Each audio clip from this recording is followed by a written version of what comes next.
There's no finer reporter than Karen Travers with ABC News. Happy to have her as an asset and a resource. And pleased to bring her on right now to educate us on the Biden executive order limiting asylum seekers signed yesterday. Good morning, Karen. Good morning. Thanks for being on again. All right, details, please. What does it mean, and can anybody challenge it? Yeah, so there's the easy answer on that one. Yes, it's going to be challenged. The ACLU has said that they will file a lawsuit. The White House says that they were expecting legal challenges, but feel confident that this can hold up in court. We'll see how that plays out now. But to give you details of what happened yesterday, the president announced new restrictions on people who cross between official ports of entry. And what that move does is it has now temporarily closed the border to migrants who are crossing illegally. It went into effect last night at midnight, so it was an immediate action. And this is the toughest move that the president has made so far on the border.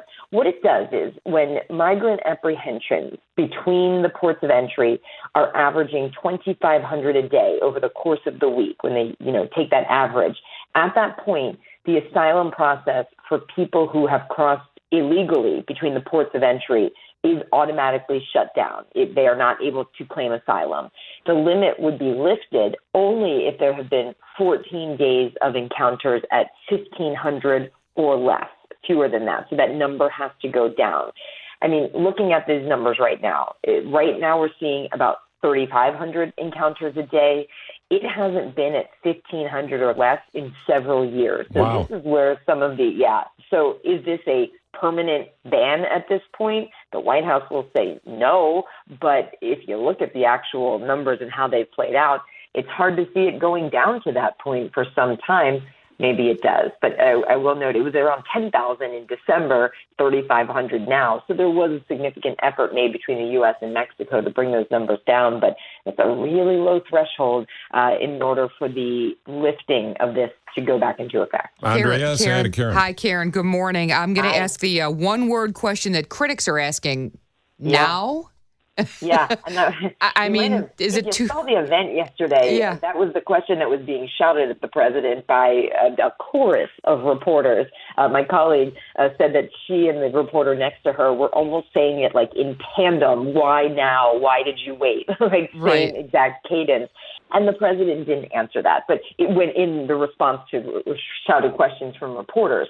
But in his remarks, he essentially was saying that he's taking these steps and they're necessary because Congress didn't act, that Republicans on Capitol Hill, House Republicans, left him with no choice because they blocked a bipartisan border deal because Donald Trump was urging them to block it. As the president said yesterday, he didn't want to fix the issue. He wanted to use it to attack me. Remember, we talked about this months ago. There was that bipartisan border deal that had been negotiated. This was actually a part of it. This was the number that was part of that negotiated deal, but it fell apart. It didn't go anywhere. They tried to resurrect it last week. It again did not go anywhere. So the president's saying, look, we would prefer this to be done through legislative action. That is the better mechanism. He said yesterday, if you do this through Congress, you could have funding attached to it. They could hire more Border Patrol agents, more asylum officers, more judges. We would prefer to do this through the legislative process, but they didn't do it. So essentially, he was saying Congress left us with no choice. The Lankford bill would have done exactly that, and Lankford, for people that don't know, is one of the more conservative members of the Senate and is still stung by the fact that his Republican colleagues didn't stick up for him. The other side, because we tell the truth about both sides here, to be fair, is Biden should have acted on this a year and a half ago. Oh, easily. And that's the question, too, because, back in January, the president said, it was in response to a reporter shouting something at him. He said, I've done all I can. And I think that's something now, we've asked this to the White House. If you did all you can then, now how are you doing this? Again, they'll say they were just hoping that this would have been done by Congress. Yeah. I know you got to jump, Karen. Thank you as always. Have a great day. That's Karen Travers at ABC News.